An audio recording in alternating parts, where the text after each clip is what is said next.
Yo, yo, yo, it's your girl and boy CT. I'm Cindy Barnes. And I'm Travis Barnes. And we are the founders of the Overcomers Podcast. Sponsored by Journey 333. That is a place of mind, body, spirit that helps you with fitness, coaching, and nutrition to look better, live better, and feel better. We produce these episodes every week for your enjoyment to help people to overcome adversity and live their dreams. Today on our show, we got Robin O'Grady. She is a true overcomer. Now, Robin started from very humble beginnings. So we're talking about financial struggles growing up, lost her mother early at 17, had to get out there and figure things on her own because she was already growing up in a single mother home, and then lost her mother. So really tough story there. That being said, today, Robin is a fitness professional. She's a certified mindset coach. She is an international presenter. And so I'm going to have Robin speak to you today on such topics as wellness and mindset and just the life coaching that she does, how important different things are to helping you with your mindset. You're going to get some true tools, strategies, and resources today. So Robin O'Grady, welcome to the show. Thank you. I'm so happy to be here. Thank you so much, you guys. Well, thank you for being on the show. It's just awesome. I'm referencing your paper right here. And when I think about all the things that you're doing and the things that you help people with, it's always great for people to know the inspiration behind that, the story behind that, where it began. And so if you could, just tell us a little bit about, those years growing up and then maybe, a little bit about how you evolved into doing what you're doing today. Awesome. I will. Thank you. So as you mentioned, I grew up in a single mother home. And, as an adult looking back, I can see that my mom was having a really hard time. As a kid, you just adapt, right? You just deal and you just do what you need to do. But when I look back now, I can see clearly as an adult that she was pretty severely depressed and having a really hard time. She slept a lot, and there wasn't, as much as she gave us her love and her attention when she could, there were many times when she just couldn't, and she wasn't as present as I think she would have really wanted to be then. So it made for a very independent childhood. And, I think a lot of people in my generation, I was going to say but I don't want to, put anybody where they don't belong. But in my generation, I think it's not that uncommon that we were pretty independent as kids. But, I had two younger sisters, and there was a lot that I had to do to make sure that they were okay and that they were safe. We were just talking the other day about the things that we used to do that kind of surprised that we made it, in all honesty, things like at 12 years old, taking my 8 and 6-year-old sisters on the city bus to go to a wave pool and, trying to figure things out like that. Like when I look at a 12-year-old now, I can't even imagine. So, we just figured it out. And then in high school, in my grade 12 year is the year that my mom passed away. She had cancer. So she had tongue cancer, and we went through about a year and a half of really hard times with her being sick. And that was really, really difficult. So when she passed away, I was working, and I worked a couple of jobs just so that I could get through and finish my high school diploma, which I was really proud of because I was the first in my family. I was the oldest cousin, but of all the aunts and uncles, I was the first to achieve the high school diploma. So that was a really big deal in our family. It was a really cool thing. And then I just worked. I got to work, and that's sort of what I've done since. Oh, that's awesome, though. As far as just the achievement of growing up in an environment where you didn't have very many mentors and you were the first to finish school. Now, your mom, she got tongue cancer. Was she a smoker or anything, or did that just happen randomly, or? Yeah, they were all smokers. And so, yeah, she came. But the saddest part, though, is she had quit, a few months before she was diagnosed. So that was frustrating for her. Yeah, I was just thinking, though, that, here you are, someone who becomes a fitness professional, but you were surrounded by smokers, right? And here you are, somebody who didn't really have any mentors. And so later on in life, you're mentoring so many through your presentations, through being a fitness professional, through being a certified mindset coach. That's really awesome. That's an awesome story in itself. So when you work with people today on the mindset coaching, or, there's some of the areas that you cover. I know you help people with fitness. In fact, before I go too far, let's talk a little bit about what you're doing in fitness. And then we'll talk more about the mindset and how you use some of your past and some of your education to help people with that. But in fitness, how many different locations are you handling now? Like, what's going on there with fitness? Yeah. I love my fitness world. It's been about 20 years that I've been in the fitness industry. And I started as an instructor, as many of us did, and just worked from there. Became a personal trainer, became the group fitness director eventually for the facility that I was at then. And now I'm the director of operations for a company called Big Sky Fitness here in Calgary. Woo-hoo. And we have 2 locations. We're actually building a 3rd. And I'm really proud of what our company has done in this last really difficult year and a half, in being able to come out of that stronger, and all of my team, every single person that worked for me before came back. So it was really, really cool. So I have this opportunity to have this amazing team of people, and we are just out there delivering fitness every day. It's great. That is awesome. Okay, Calgary, by the way, guys, we're talking Canadian. We got a Canadian here on today. And Canada has actually, in my opinion, had worse shutdowns than America, because, we have friends that we're trying to get together with, and they still, don't dare cross the border, so it's. It's been pretty brutal up here. Yeah. Pretty amazing. I know you speak a bit on culture. Pretty amazing that you would get back everybody after the pandemic. Because a lot of people didn't want to come back to work. Some people got used to staying at home. Just things change. That's pretty awesome. What do you credit that to, that you got everybody back like that? Yeah, you know what? We were really communicative, first of all, with our team. And we did everything we could, and this goes for my online team at O'Grady Fitness as well. We did everything we could to stay as open, and we are very honest with our team. We don't play sometimes when you're working for a bigger company, the corporate side of things can get in the way because they feel like they have to hide things or protect the staff from things. We tell them the truth. We simply tell them the truth. We tell them exactly where we're at, exactly what's going on, and what is coming next. And we remain communicative with them throughout the entire time. The other part of that is just having a community that they want to come back to as well. So creating that community happened long before COVID, and building that community with this group of people was happening long before COVID came along. And my online instructors, luckily, they got to continue to work through COVID. And I actually built and launched that website at the beginning of COVID immediately, because I knew that instructors are going to need money, like they need to live, and so they're going to need income coming in. So getting that website up and happening right away was really, really important to me. I also immediately launched, and we ran 4 online fitness conferences through the 15 months of COVID time as well, for the instructors, so that they could get CECs while everything was shut down, because that was another thing that immediately got canceled, obviously, all of the in-person conferences. So I think that doing all of these things to keep them engaged, to keep them with us, was really, really important, and really, really the reason that we were able to do that. Wow, that's awesome. You sound like quite a servant leader, just diving in and understanding the needs and making sure that you're serving those. How would you describe your community, the community that everybody wanted to come back to? Like, if you had a few words. I know at Journey, what we do is we have this word art wall, and there's things like accountability and motivation and stuff. Of course, the words our members use to describe us. But this community that all your team wanted to come back to, how would you describe it? I'm not a big fan of the whole family thing in a company, because I think that sometimes people look at that and kind of roll their eyes and go, okay, you're my family.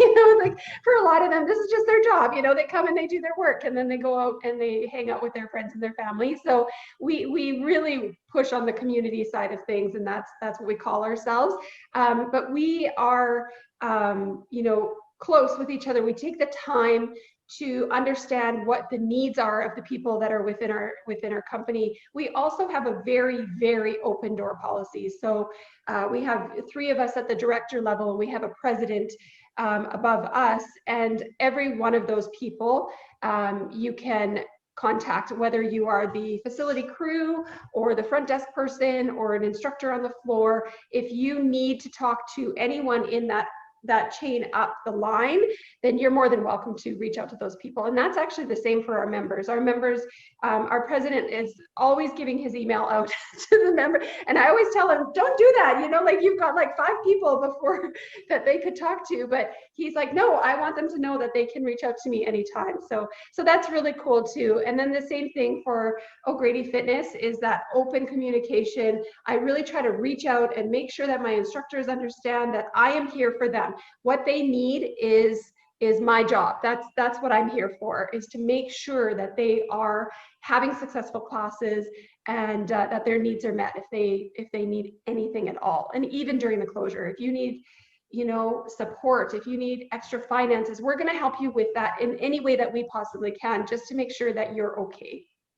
You know, I'm hearing a theme here. Are you hearing a theme? The theme to me, you said communication in the beginning, and I know there's an L. Ron Hubbard quote that says communication is the solvent of all problems. And it sounds like you're having a great frequency in meetings to understand the needs, you know, communicate about those needs, understand what the needs are, and see what you can do to fill them. And that these are kind of the cornerstones, well, not kind of, these are the cornerstones of your great culture. Right. Yeah. And, you know, you can tell that I'm a talker and that's no big surprise there. But my lesson as a leader is the listening side of things as well. And so teaching myself how to shut up every once in a while and really hear what is happening. I just had a discussion with one of my staff the other day. She was worried about a complaint that a member had made and the approach that the member took in making that complaint. And we all in customer service know that sometimes they, you know, their approach could use a little assistance. You know, they're upset, they're frustrated. And you know, I said to my staff person, I said, first of all, it's not a complaint. She's offering us feedback. So what we need to do is take the baloney out of that, and we need to find out what is actually wrong here, and then we can solve her problem. But you know, we get caught up in the delivery. The delivery is that's their problem. You know, that's their deal. You know, in the end, she needs something from us, and she's trying to express that to us. So now it is our job to break the language down, because language is everything, and find the meat of the challenge that she's facing so that we can solve that for her. Wow. Wow, that's so good. That's so good. Because the problem isn't always the problem, right? You know, I mean, we know that there's a little bit more than what's just being said here. So how can we dive into that?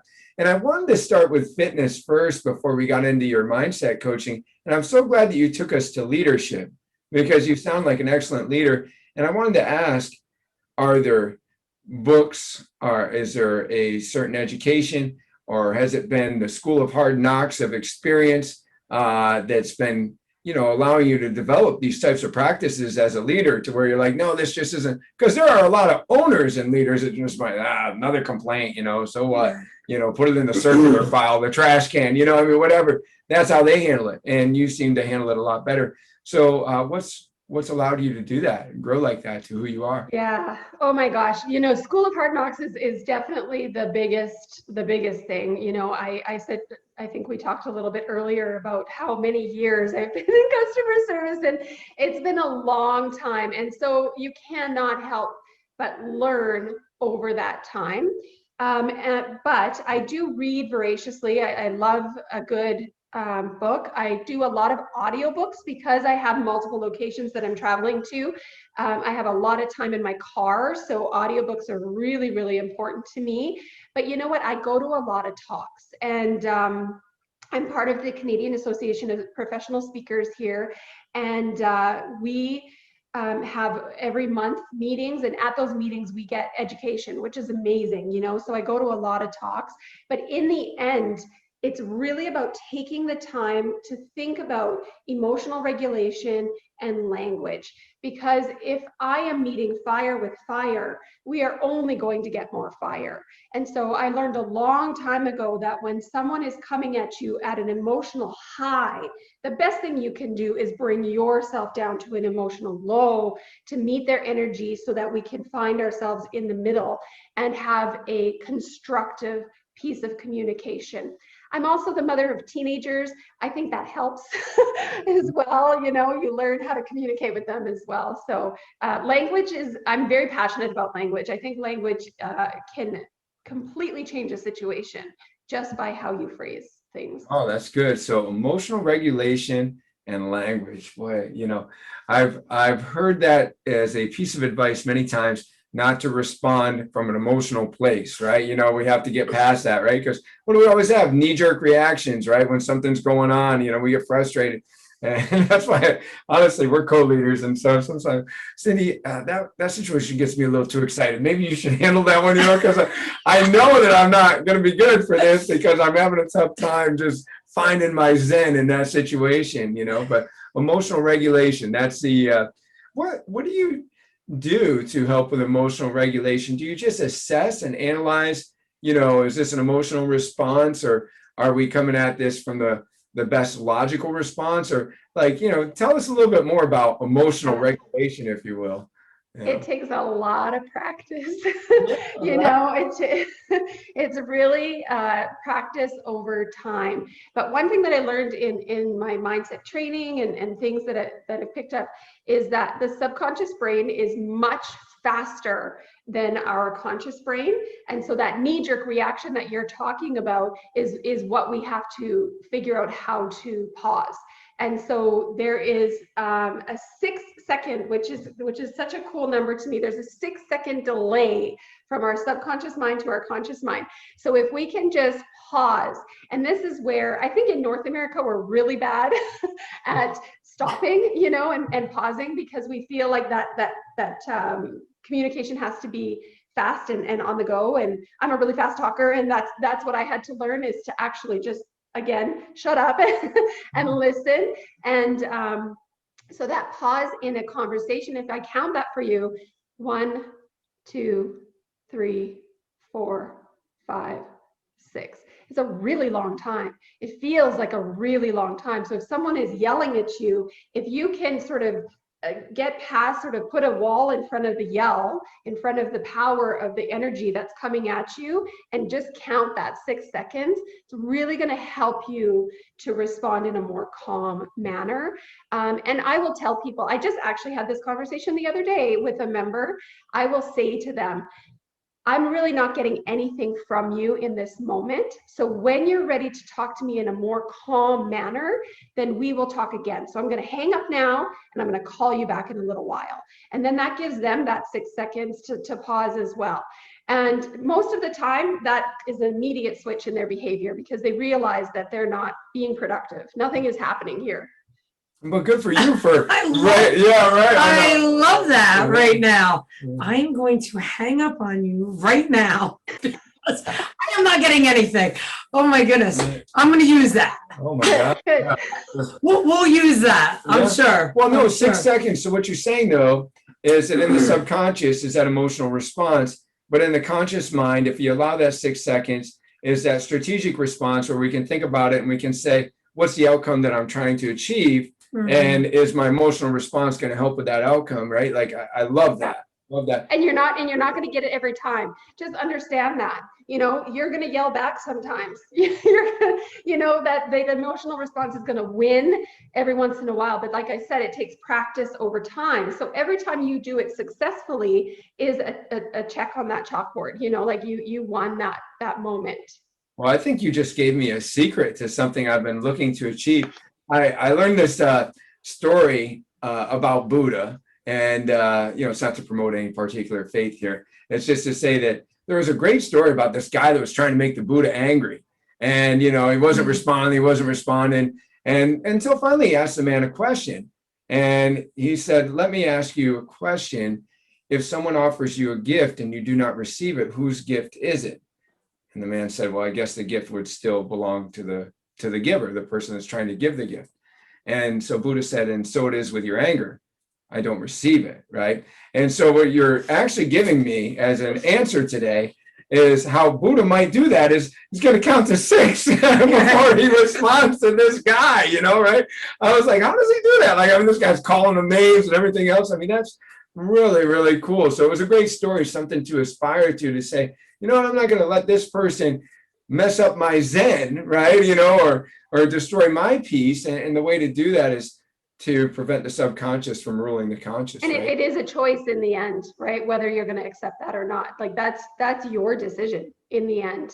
And I grew up with a family of pretty negative people, and so they would throw a lot of passive aggressive, some of you may understand, family tends to be good at this, that passive aggressive sort of shot from behind, or even like a compliment followed by that shot from behind. My family are expert at this. So I think maybe I learned a little protectiveness from being around them my whole life. Well, I was going to say that I might have some members that have gone to that same school that your family members went to. Like, I'm like, how come you had to say that after? It would sound like such a good compliment until you went after. Because we'll talk about it with both of our families. We're like, that was so nice, right until it was followed up by, and then it took the whole thing away. I was like, it's like, to give an example, yeah, you look so good today, so much better than yesterday. Like, could you just stop it? You look good today. You look like you're losing weight. You're really looking fat a couple months ago. Like, hey, let's stop right there. Like, oh, thanks. I'll just carry on about my day now. So funny. Well, this is really good, and I really wanted to not let us miss what you were saying is your main form of learning, which is either listening to Audible or attending conferences. We actually did an interview together this morning, and this guy that was in the interview, I think he's pretty much planning 6 conferences a year that he pays for himself. And we sometimes have a hard time getting people to go to conferences that we're paying for, hotel, food, right, things like that. And these opportunities for learning are available to everyone. It's just very few choose those opportunities, choose to go listen. And then, like you've been saying, think about, what did I just hear? How does it apply to me? How can I apply it to my life to make my life better?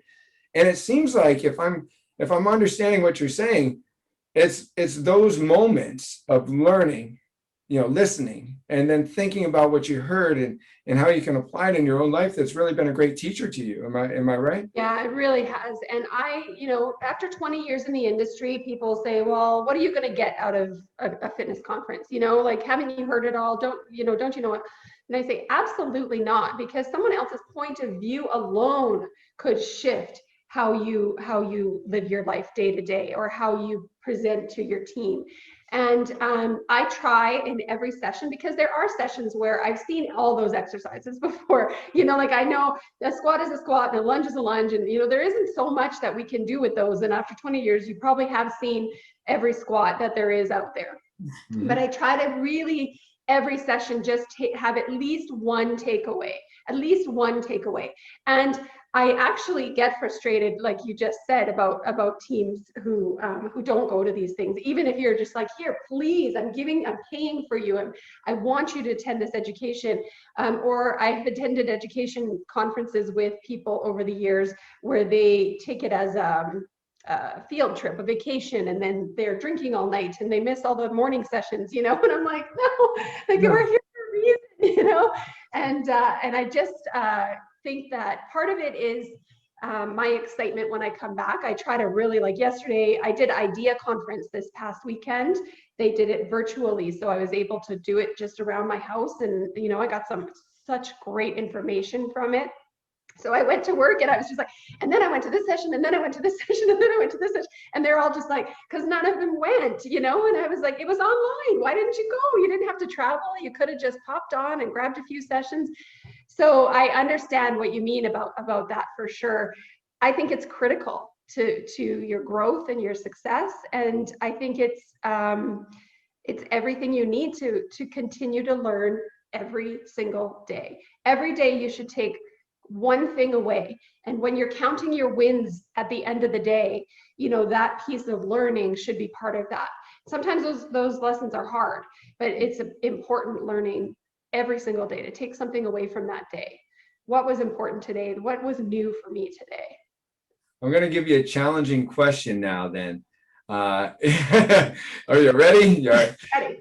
I was thinking, as a mindset coach, I would have to believe that part of your process is to get people to want to learn and apply, right? Because clearly they're talking with you because their current strategies that they have for themselves are not working, right? So they're like, I need a mentor in my life, someone to help me figure this out. And so what are some of those strategies that people that are listening today, maybe they're struggling with their kids, their spouse, their friends, whoever, maybe they're business owners like us that, we're always going to have struggles with different team members that we want to watch something that was just available online and be excited and have a application. What have you found that really helps people, whether they be your coaching clients or the team members and the company that you have, to really want to learn and apply and, develop those other strategies that can make them better? Yeah, it's interesting because, and I talk about this to fitness people all the time, the people that are in the gym are already in the gym. We often are preaching to the choir. The people that come to me to hire me as a mindset coach, they already want something. They know that change is important for them. They understand already that they need something more. So I would say for the 80% that are not seeking that, the 80% that are not in the gym, that's why I do these podcasts. That's why I do, online stuff. That's why I have so many, you read off all my things and I was like, oh my gosh, it's a lot of stuff. But my goal, that's why I train trainers as well, is because I want to take my reach and I want to try to expand it out even further so I can, touch more people in the world. But there's still 80% of people who are not seeking that. So that's the question, how do we get to those people? And I think sharing our excitement every day, understanding that where we are isn't necessarily the best place because we're already preaching to the choir. We need to reach out. I present at fitness conferences all the time. Now I want to present at corporate offices. I want to do more of that because those are the people that are not at the fitness conference. Those are the people who are not in my gym. Those are the people who are not coming to me for coaching. The more dripping, I guess, that you can do out into the world, the more opportunities that you're going to provide for other people. And then you get other coaches and other people to speak the same language.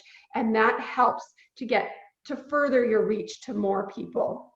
Well, I find that 80% so frustrating because I wish I was 100 people. No, that's very good. That's very good because what you're saying is the people that seek you out already want it. The goal is to drip information out there so that other people may want it because you don't know what you don't know, right? You don't know what's missing until you know what's missing, right? So it's about sometimes getting people information. I really like your perspective on that. There's a great book called Traction, and it talks about the GWC. Right? If you hire people, they have to get it, want it, and have the capacity to do it, right? But want it is a key ingredient, right? Because I don't know how to make you want this. One way though is presenting information so that people can see in their life what might be missing. I think that is great. That's really good. And with kids, like I think of it from a parenting perspective, I often will take my clients in that same perspective is like, they tell you that you have to present your child with the same food, I think 8 times or something before they're actually going to try it on their own, and give it a taste. Like you have to present the same information over and over and over and over again. And then one day someone's going to click. Right. And if you get that one person to go, oh, because they didn't hear it the first 7 times, then you win.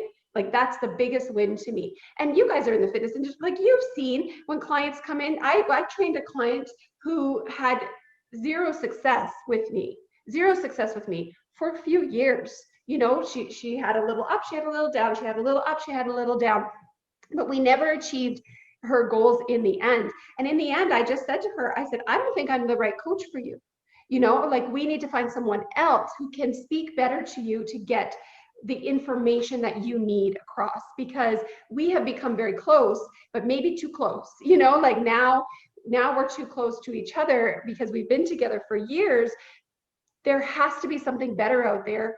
What we're doing is not working. So we need to now, and that's my ego has to get out of the way and say what I'm doing for her isn't working. So I need to find someone else who can do a better job than me for this particular person. So understanding that we don't know it all. We don't have everything.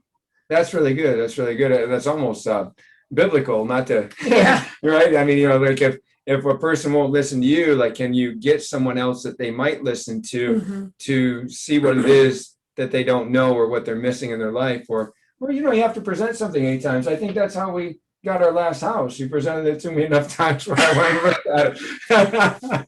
Do you know, I just moved into a new house and it took me 20 years to get my husband to move to this house. So you got to be patient. Yeah, keep on presenting it. You know, if you're listening and, you know, you want your spouse or your friend, you know, you might just be missing out on those other 7 presentations that you need to do, you know. That's really good. It's really good. So who are your clients? That's exactly what I was going to ask. Like who are your clients? Not names, of course. Right. But like what kind of problems do they come to you for? Like, you know, for mindset and, you know, obviously a variety of clients as far as in the gym, but like for your coaching clients, for the people that you help with mindset and getting through daily life. And so what kind of issues do they come with, and who is, you know, seeking you out? Like, yeah, 98% of my clients are women. And the 2% that I have that are men are athletes, and I work with them on long distance training. They do those 100-kilometer runs and things like that. And so I work with them on mindset for that. But that's really it as far as what I have in my clients for men. I work primarily with women, and women-driven women who have a goal already are the people who are coming to me to say, okay, I've tried everything, so they say, and so I'm not getting this thing that I want. I see you are, or I see that you helped so and so. What can you do to get me there? So I've helped many female entrepreneurs launch their business, which is so exciting to see, and then many women who are really just struggling with their internal chatter, you know, so that sort of internal conversations that they're having with themselves. That is a woman that is also very attracted to me for some reason. so it ends up really being those 2 types of women, which is actually pretty different types of women in the end. For some reason, you know, this might go back to the beginning, right? You know, because I have to believe that you've come a long way from that 17-year-old that you once were, and maybe there's a lot of head chatter going on back then. You I think when we talked off the show, I think you labeled yourself as fiercely independent at that age, you know, and, you know, we realize the older we get, how much we don't know. And I like this whole idea of head chatter too, because I firmly believe that there's 2 selves, right? You know, there's, you know, we've all said it, I'm driving myself crazy, or I can't stand myself, or whatever, you know, right? What does that mean? There's only this is what I say. I say, I don't even like me today. Yeah, right. Like for whatever reason, every once in a while, a couple times a year, I'm like, I don't know what is going on today, but I don't even like me. Yeah. So, I mean, what that really means is that there must be a higher self, right? There must be a higher self that can help us with the head chatter, or I guess, you know, maybe that's my question to you, but I firmly believe in these 2 selves when there's this head chatter going on. What is it that you do for people to help them with negative head chatter? Is there certain strategies or tools that you could give to our listeners today that would help them if they're experiencing negative head chatter? You know, it's really funny because it's much like fitness, and it's not the answer that you want to hear. You know, like people always say, how do I get rid of this tummy? Like, how do I get rid of this this flab under the arm or whatever, and then we say, nutrition is really important. And they go, no, please don't tell me that. That's not what I want to hear. Can't I just work it off? Yeah, can I just do crunches? Can I just do crunches? And so this is sort of the same, because in the end, it's hard work. Like, you have to practice. And I call it, you call it the higher self. I call it your subconscious city. That's what I call it. And I think of that movie, that cartoon that came out a few years ago, Inside Out. And she has all these little characters inside her brain, and this teenage girl, and you've got the angry and the joy and the, that's how I sort of visualize this subconscious city. And I say, there's all these things coming in at us all the time, our whole lives. We have all of this information flying at us at a breakneck speed. So we learn to filter that information, and we learn to filter that information because of the belief systems that we come to have. And those belief systems come from our parents, come from our mentors, come from kids at school, all those different things. Our life experience becomes our belief system. Some of them we don't actually believe, like I think about kids who are inheriting belief systems. And just for an example, something like religion. We talked a little bit about the Buddha and L. Ron Hubbard. Like, people have this belief in this religion because their parents told them to. And then at some point they feel like they need to break from that. And you see this in the teenage years, they're sort of like, hold on, I want to be my own self. I don't want your belief systems anymore. But what's happening is, while all of that's happening, there's like this foundation that's being built into your subconscious city. So sometimes we need to shake that foundation. Sometimes those belief systems that have come in are not good for us. They're not serving us every day. So we need to get, I don't know if you can hear the beeping outside. I told you there's some construction outside. You need to get one of those machines into your subconscious city and just shake the foundation. Sometimes take it right out, but that takes time and it takes practice. So it's daily practice. It's and I know it sounds lame, but it's affirmations, and it's, correcting yourself, and it's that pause. So when you say to yourself, oh my God, I'm so ugly, just, and that's pretty vague, but just as an example, oh my God, I'm so ugly, I hate looking at myself in the mirror. You have to actually stop in that moment. And this is what I coach my clients, is you actually have to pause. You have to count your 6 seconds or however long you need. Another thing that I tell them is make a circle, like literally stand up and turn around and reset that moment, and then reframe it. Okay. You're not ugly, but maybe you think you are. That's okay. You can think that. We're going to shift that a little bit though. You can say something like, this collarbone is really nice today. And then get on about your day. So you just stop, pause, make a circle if you have to. When my teenagers come at me with snark, I always tell them, make a circle. Let's reset. Let's start that over, because I don't think that's how you meant to say that to me.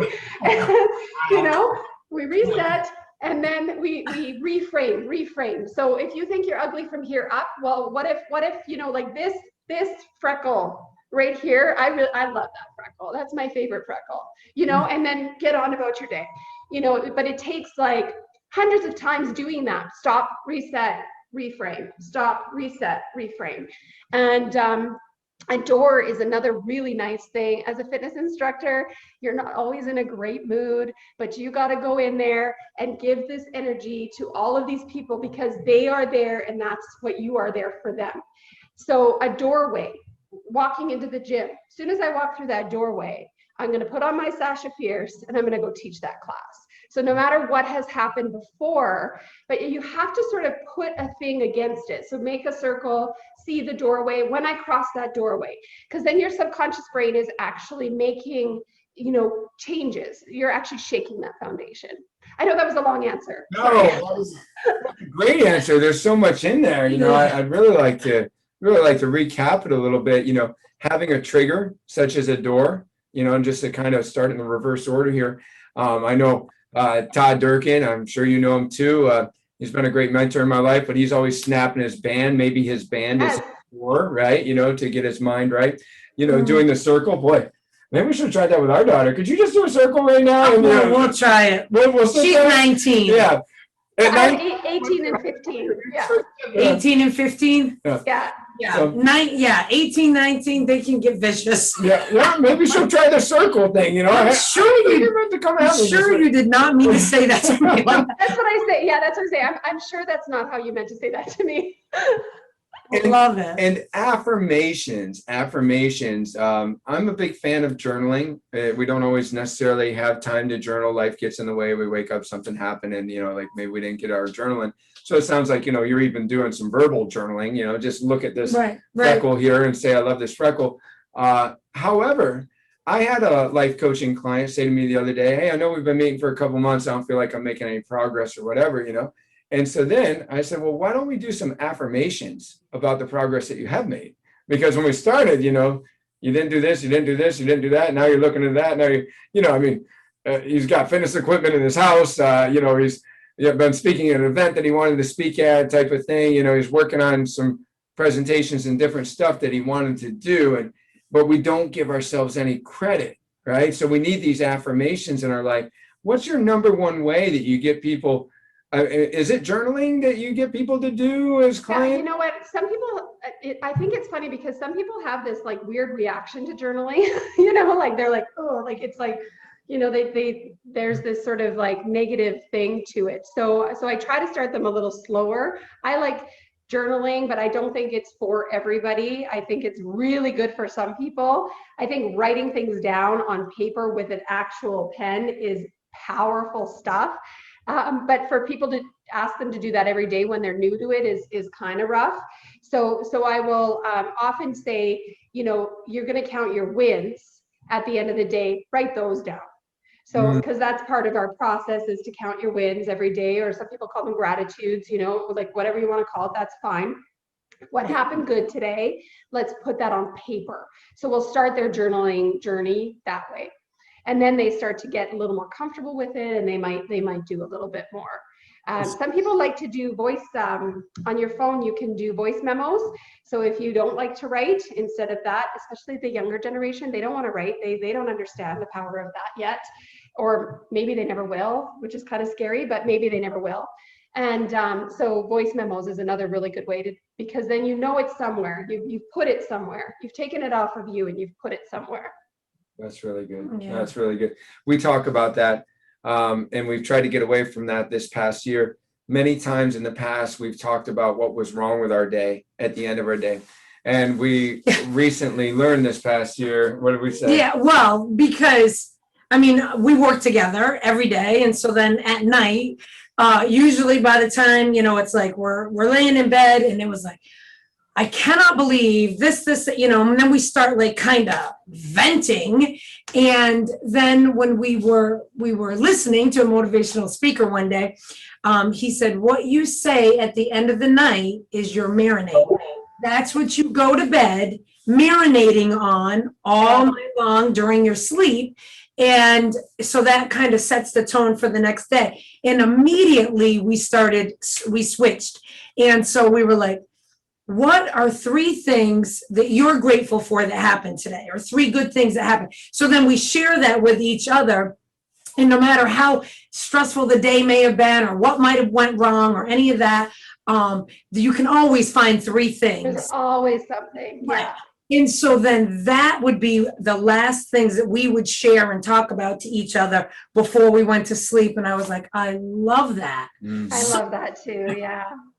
So it's good. Yeah. Really marinate good. on something Yeah, positive. so marinate in positivity rather than negativity. Mhm. Well, the creator and owner of Spanx, she has a really good talk that I would suggest everybody look up as well about failure. And again, it's about reframing, because her parents would say, what did you fail at today? And the only failure was not failing.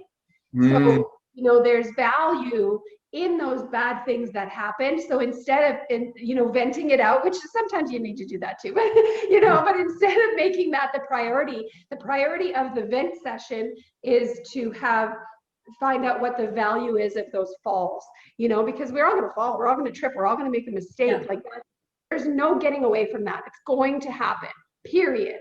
And so when it happens, what is the value to that? What did we learn that's sometimes the only value, is that I learned that if I try to walk too fast, I'm going to fall on my face, or whatever it happens to be. But sometimes there's a much, much bigger win in the fail, and so that's really cool if you actually take the time to pay attention. Ooh, that sounds like a good talk to listen to. That always. Yeah, it's pretty short too. It's a nice little quick one. What's the name of it, or is there any way what's the best way for them to Google it? Just Google failure and Spanx, and it'll come up. Her name's Sarah. Sarah coming to me. Sarah. Yeah.